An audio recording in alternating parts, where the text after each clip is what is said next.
खरं पाहिलं तर व्यवसाय करताना एक सामाजिक कार्य म्हणून आम्हाला खरं ह्या शिक्षणाच्या कामात योगदान देण्याचं महत्त्व किंवा गरज वाटली। आणि महत्त्वाचं म्हणजे 2019ला ह्या शाळेत खेडेकर दाम्पत्य आलं, दोघं नवरा बायको या शाळेत रुजू झाले। त्यावेळची खरं तर परिस्थिती अशी होती की फक्त 18 ते 20 मुलांचाच पट होता आणि जे घटक बाहेर कोणीच शाळेला पाठवू शकत नाही अशीच मुलं होती। आणि ह्यांची बदली इथं झाल्यानंतर ह्यांनी सगळ्यांना एकत्र बोलवलं, एक तर म्हणले एक तर आम्हाला मुलं तरी द्या शाळेत इथं शिकवायला, नाही तर मग ही शाळा तरी बंद करा।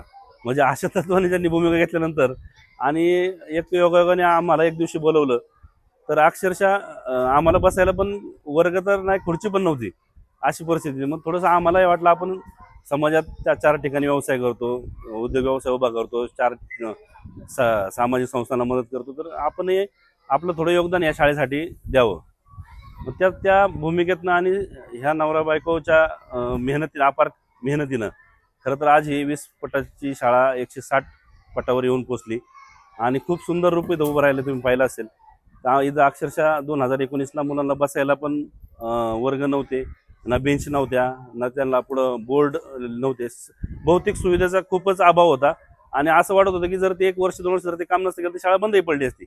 पण आज या सगळ्यांच्या संकल्पनेतून शिक्षक असतील, परत गावकरी असतील, आमचे पालक लोक असतील, या सगळ्यांच्या एकत्रितनं करणाने किंवा त्याच्या सगळ्याच्या एकोप्याने आज इतकं सुंदर रूप शाळेचं उभं राहिलंय। आज एवढा मोठा पट झालाय, आज सगळे 4 वर्ग चांगले सुशोभित वर्ग तयार झालेले आहेत। आणि एवढं सगळं करताना आज आमच्या सगळ्याची, आम्ही व्यावसायिक मंडळी असू, आमची मुलं आज सर आहेत, सरांची मुलं आज आमची स्वतःची मुलं इथं शिक्षण आम्ही देतोय। त्याच्यामुळे आम्ही आज अभिमानाने सांगू शकतो की हे जिल्हा परिषद शिक्षण हे प्रत्येक मुलाला खरं तर भेटलंच पाहिजे। आपण मातृभाषेचा एवढा गवगवा करतो, पण आपण प्रत्येक जण थोडं शिकलेलं असतं, आपल्याला वाटतं आपलं मुलं इंग्लिश मीडियममध्ये शिकावी, परंतु सगळ्यांनी एक लक्षात घ्यायला पाहिजे की आपल्या मुलांचं प्राथमिक शिक्षण हे जिल्हा परिषद व्हायला पाहिजे। त्यानंतर जिल्हा परिषद झाल्यानंतर मग जगाच्या कुठल्याही कोपऱ्यात त्यांना लावा, ती मुलं त्या क्वालिटीची बनतात, असं आमचा एक त्यामागं मानस आहे। आणि ते खरं करून आजपर्यंतच्या काही उदाहरणावरून ते खरं झालेलं आहे।